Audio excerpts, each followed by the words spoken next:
Hey guys, Mike here. So, oh boy, what a day in the market where everybody looks around going, what in the world is happening with these crazy swings, watching a lot of their gains go to the wayside. And we're going to discuss some critical stuff that's very important that happened last night and what is causing this. Okay, what's the underlying factor? And this is key that you understand this. And this is what we're going to be tracking. Okay, now, obviously, Jerome Powell, Janet Yellen got on the phone last night to Japan and say, hey, we need you to settle the markets down. So, of course, they came out last night. You might have saw a pop in the futures, a big pop in the futures. Last night around, I think it was 6:30. And what happened was they came out and said, look, we're not going to hike rates when the markets are unstable, right? And so, boom, the market really liked that and it opened up green and everybody was loving it and going to the moon again and all that fun stuff. And understand what markets they're talking about. Not talking about the stock market. That's one of the markets. But the big market is the bond market. Why is that important? Because it's 3 times the size of the stock market. And there is, as I've said before many times, there is no stock market without the bond market, right? Because companies would not be able to raise the capital they need in order to grow and do their business, okay? What's happening here? So look at this. And what we're going to really pay close attention to is the volatility in the bond market. There is such thing, just like the VIX, right? This is kind of what we're looking at for bonds. And when there's volatility, it's a mess for the stock market, okay? When you see spikes like this right here, it's an inverse relationship. You can see plain Jane. Look at this right here. Boom, draw a box over this. It spikes. What's happening now? The stock market is a mess. Very unsure because we don't like uncertainty. The bond market and stock market don't. But what the stock market don't want uncertainty is not the stock market, it's the bond market, right? So every time you see a spike, boom, nice drop down. Well, we've gotten big spikes, not just in the VIX. The VIX is, you see it when it's over 20. There's a reason for that, okay? Because the stock market's going crazy because it's looking over the bond market. It's big brother going, hey, what's going on? Are we good? What's happening here, okay? And so you're getting a lot of volatility in the bond market. It freaks people out. That's why they call it smart money, because these people deal with risk all day long, okay? And when you look over here, we're going to pull up a few more things. You can see during recessions, look how much volatility you have in the bond market. It looks just like the VIX, right? And so you get big spikes. This is why, again, when it comes to liquidity is king. If the bond market people are iffy, what's happening here, what's going on, trying to demand higher yields for them giving their money, freaks the market out, and the stock market goes c'est la vie. I mean, you can pretty much put the stock market over this. It'd be the exact opposite. It's going down, of course. And you see this over to the right here? This is when they started selling us down in 2022. Look at the spikes, right? This is when they thought they were going to recession. Oh my God, it's volatility in the bond market. Boom. What do? We're just going to sell it down then, right? Because it was breaking out. See that line? It was breaking out. Even though it broke in 2022, obviously that was a 30-day crash or whatever.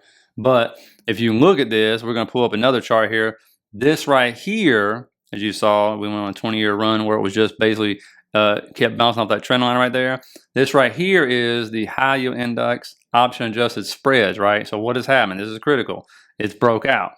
Now, if you go back and look, you can almost do this every single time, right? You see this right here? In 2020, see how it's just bouncing off this trend line, which I'll draw trend lines for you, make everybody feel nice and comfy in just a second.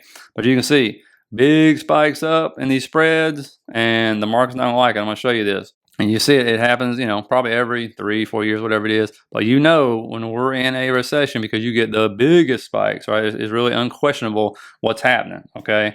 And it ain't straight up unless it's like a 30-day, like 2020 crash, but it goes way up, right? And so what we'll do is we'll come in here and we'll put the market over it. This is S&P, right? Inverse relationship.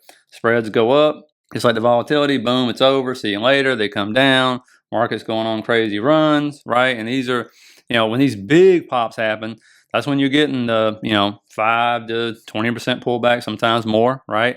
But usually on this one, it's usually less than 20 on the S&P, unless it's like something like unless we are in a recession, right? And you get a massive spike. You can see what we have is a small spike up, but it has broken this trend line. Okay, and what I mean by that, it's like when you go back here, I can pretty much draw trend lines all day long in this thing, but you can see normally it's kind of like a stock. It comes up and it'll keep rejecting, and it'll have a massive breakout. All right, you can draw one right here. You can see it. There it is. Boom, bounced off of that one many times. Had a breakout. We had the 2018 crash. And just so everybody understands what we're talking about here, when we're talking about bond yields, I'm just going to read this because I like everybody to pause and read for themselves. But a high yield, which is also junk bonds, right, is the difference between the current yields of high yield bonds and other benchmark bonds, such as investment grade corporate bonds, treasury bonds. So junk bonds are the riskiest, right? Why can this happen? Increased risk. Yep, I think we're in that kind of environment. low credit quality. The spread could be a reflection of the overall corporate economy and the credit quality of junk bonds, right? Lower oil prices, I'm not really familiar with that one, so maybe somebody can explain that in the comments right there. Now, this is what, of course, you're seeing. The VIX is up, and you're seeing these huge moves, right? That's a massive move up, and then look at this reversal. Down, even in after hours, now almost 4%. That's a 4% reversal off of that news that came out last night, right? Which kind of settled the markets. Now, we talked about yesterday at the beginning. I'll try to put this in here a little more for you guys. Some of you guys liked it. The NQ futures, right? I said if we get a candle close, like a full candle above this line, that's a good thing for the bulls, right? You can start running, it puts a lot of more levels in play. But if you get a drop below that line, not good. And as I'm literally recording this, we're dropping below that line. And so if that happens, which is happening as I'm speaking, look right here, okay, that shaded area, anywhere from 17,700 to 17,845-ish, somewhere in there, for a liquidity grab to happen. That's where the liquidity is sitting right now. That's where you can see it come down to, all right? That will be another 1.5% total at the top, maybe 1%. Like I said, as I'm recording this, we already broke that line, and it's heading down there right now. Futures actually closed, open back up at 6. And so that is something to pay attention to see if we get the bounce overnight from that location. And what are we looking for? Simply, what happened again today? We rejected off the 100 moving average again, right? We rejected yesterday, we rejected again today. And then there's liquidity grab right there. If that continues to keep going down, obviously, like I said, 200 is right there. You know, it almost seems like it's a destiny now, therefore to hit it at some point in time. And so again, if it breaks that, it's about 1.36% down to grab that liquidity to maybe move up. But again, the 200 is not very far off, less than 3% or whatever. Right now, we're down probably 8.5. And so again, total, if we went to the 200, around 11.4. Again, we break 10%. Could open up some floodgates there, more weakness. But again, a lot of this, not just a lot of this, everything depends on what's going on in the bottom market. If that volatility subsides down, you know, spreads start to narrow, market's going to like it. Again, liquidity is everything. It's going to go.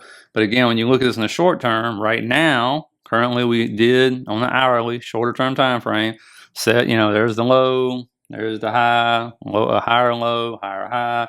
You're in this channel right now. You do not want to end up getting a candle close below that low right there we talked about to the left. Okay, that is key right here. Let me get the level for you. One, you want a high above 53.28, and then you do not want to set another low sitting down there. Let me pull that out because that's where we're heading to, that shaded, if we can get above that high. But you don't want to go below 51.64, all right, and actually close below that level because that is a lower low, right, on the lower term time frames. The higher term time frames, you know, look a mess. That's straight downtrends, right? That's what I put in the morning news brief every day. Weekly downtrend, daily's downtrend, hourly still downtrend, but it's trying to push up, all right? But again, if the bond market's not going to cooperate, the stock market's not going to cooperate, right? I'm going to take this away because obviously we're way down this channel. It will be resistance if we do get a move back up, all right? And people start getting too negative, shorting, and the bond market all of a sudden gets, you know, settled out. That's when you'll see a head like just breaker, neck breaker, move up and stuff. But this shaded area right here, it's a beast, right, to get through. Okay, it's been a beast to get through. And so looking at if this continues to reject off and start to head back down, you want to look at this right here. I'll move the line up. It's the April low right there, all right, around 415-ish. And so we'll look at that. And so if that happens, again, that's another 5% down, probably matches up pretty good or close to where the SPY would be if it did come down to the 200, somewhere in there, and put us down, not even 20% down, right? So it's still just a correction, okay? Now, looking over here at IWM, obviously this one's still a hot mess. Another rejection off what? The 50. Okay, another rejection right there. And right below, you can see there's liquidity to be grabbed. There's the 200, which we've already got the bounce off of. And so we'll see, because if any of them's going to head down, it'll definitely be IWM for sure. I mean, if the SPY and Qs are heading down, IWM is definitely going to be heading with it. No ifs, ands, or buts about right there. And again, that 2024 high, if it does start to move up, will still be a beast. Around 210, 211. Okay. Now, just to look at some charts, because there's no point looking at a lot of them. But you can see AMD, right? Big move up. Now we're back in this shaded area right here, as you can see. And obviously, you know, here's the deal with this one. If this breaks all that confluence, it breaks weekly moving averages, like, you know, you're in trouble. Okay, that's just the way it is. It's still in that shaded area. But if it breaks that weekly 200 and 100 right there, then this is going to go sub 100 pretty much. That's just the way it's going to be, because it's going to be a massive, massive momentum down. But obviously, that's a lot of confluence to have to break, right? And so we'll see. It's still holding up. Okay, gave back a lot of its gains, but still holding up. SMCI, you saw it yesterday. I mean, this poor thing down 61%. Let me know if you're still holding this one. And you can see, and this is the problem with these moves. That's why I always say this, and people get mad at me, but I always say, or don't understand when I say this, I hate stocks that move up like it did, right? Because why? There's always a downshift, and what happens? There's no support, as you can see. Okay, you look to the left, and I'm gonna put the weekly moving average up just to see. When you come down, you're hoping for moving averages. Already broke the weekly 50. You got the 100 and 200 way down there, way down below where actual support, real support is. Okay, and so when you look at that again, that right there, looking to the left over here, this is actually real support between like 245, 334. But that little mesh right here, like that is not support. That little bitty mesh right there, maybe if you want to call it support, I mean, but that's the flimsiest support you'll ever see in your life, right? And when you pull up, we'll actually go to the volume profile on this, and you can see exactly what I'm talking about, where support is. Pretty easy. A blind man can see that. All right, look at that right there. And you see a little knob over there, right there, around 464. Like maybe you want to call it support. That's where it's at right now. If that doesn't hold though, I mean, you can tell where we're going, right? And so that thing can go all the way down to like 245, 345. I think it's the number. Check it on your scale or whatever. But again, we'll see if we get that bounce. This one needs it a lot, okay? And this is what I was saying, guys, for weeks and months. We're going to see who the fakers and the makers are, right? NVIDIA showed they're a maker, right? And a lot of them proved they're nothing but fakers, okay? That's all they are. Their margins are just terrible, right? They're going, oh, we're more than here. We increased our revenue, but, our margins suck, basically, right? And we're not seeing it. And so, the market's not happy about it, all right? Now, you look at Shop, huge move, over 20% down earnings, right? And it was AI. They kept saying AI on the earnings call. So AI, but again, that shaded area, we've had there for a long time. It's a beast. It really is a beast to get through. And as soon as it hit it, it sold down about 5%, but it held a lot of the gains, okay? So it is above the 50, hanging on that trend line I got right there. But again, it's going to have to get through the 100, the 200, the shaded area, and do it in a market that is right now a mess, okay? So with this one, more than anything, what you want to see is consolidation, honestly. Just consolidate out, build out a base support somewhere. Because, the good thing is, right now, the stochastic, is curling up, but it's nowhere near what I want it. And the RSI is above 50, which usually means bulls are back in charge, right? But you got to get that stochastic down the bottom. I like it around at least between 75, 85 at least, all right, before to start move up with the RSI above 50. That's a good combination for Shop. But right now, really just trying to base out right now would be the best thing you can do in this market right now. Now, notice something you're seeing. I want you to pay close attention to this. Even on bad days, right? Major reversals, stuff like that. What you want to look for is these stocks right here, the ones that have been just beaten down the absolute most, right? Holding strong, right? Crowd went all the way to like 245, I think, but it's still holding, right? Snow been destroyed. Sitting there holding. He's actually green today somehow, even with a sell-off, all right? Chipotle, again, holding up. And even Nike, look at Nike. Through all this volatility, what's it been doing? It's just been sitting between 70 and 74 in that 2020 gap we talked about from Nike, right? The 2020 crash gap. It's just consolidating, but it's holding up because it's been destroyed. Look at this thing. This is Nike, a huge global brand, right? And look at it, 60% down. Oh, my goodness. Oh, that's just painful. I never buy Nikes, but still, I hate to see that.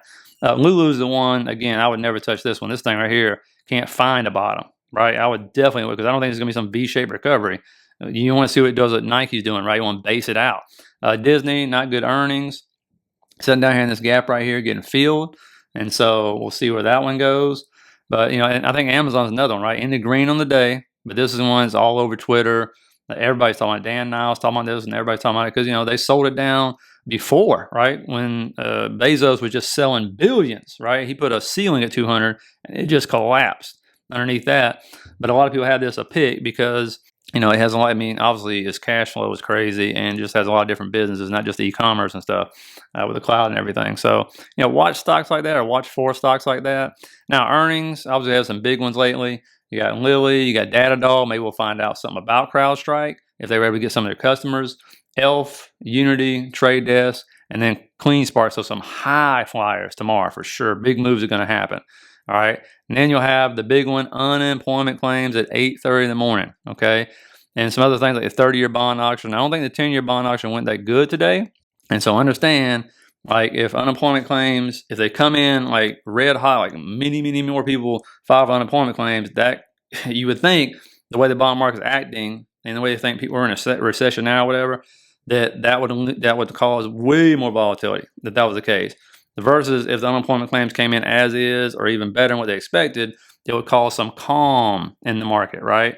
And so just kind of, be aware of that. Keep that in your mind when this is happening. We'll see how the 30-year bond auction goes. I mean, usually if one's bad, the other one somehow turns out to be decent. But anyway, just want to put that out to you. So again, this is the bond market. The bond market has to settle down before the stock market is going to settle down for sure. And once it does, then you can start seeing a decent recovery. But more than anything, what you're going to see until it happens is a lot of big swings up, big swings down. Okay. And that's just the way it's going to be. So anyway, I hope you guys got something out of it. Let me know in the comments if you did. Really appreciate you guys watching. Please hit that like and subscribe button on your way out. Feel free to become a member and listen to McDonald's Combo if you like, for private videos, Discord, and a morning news brief that covers all this stuff. So have a good one, guys.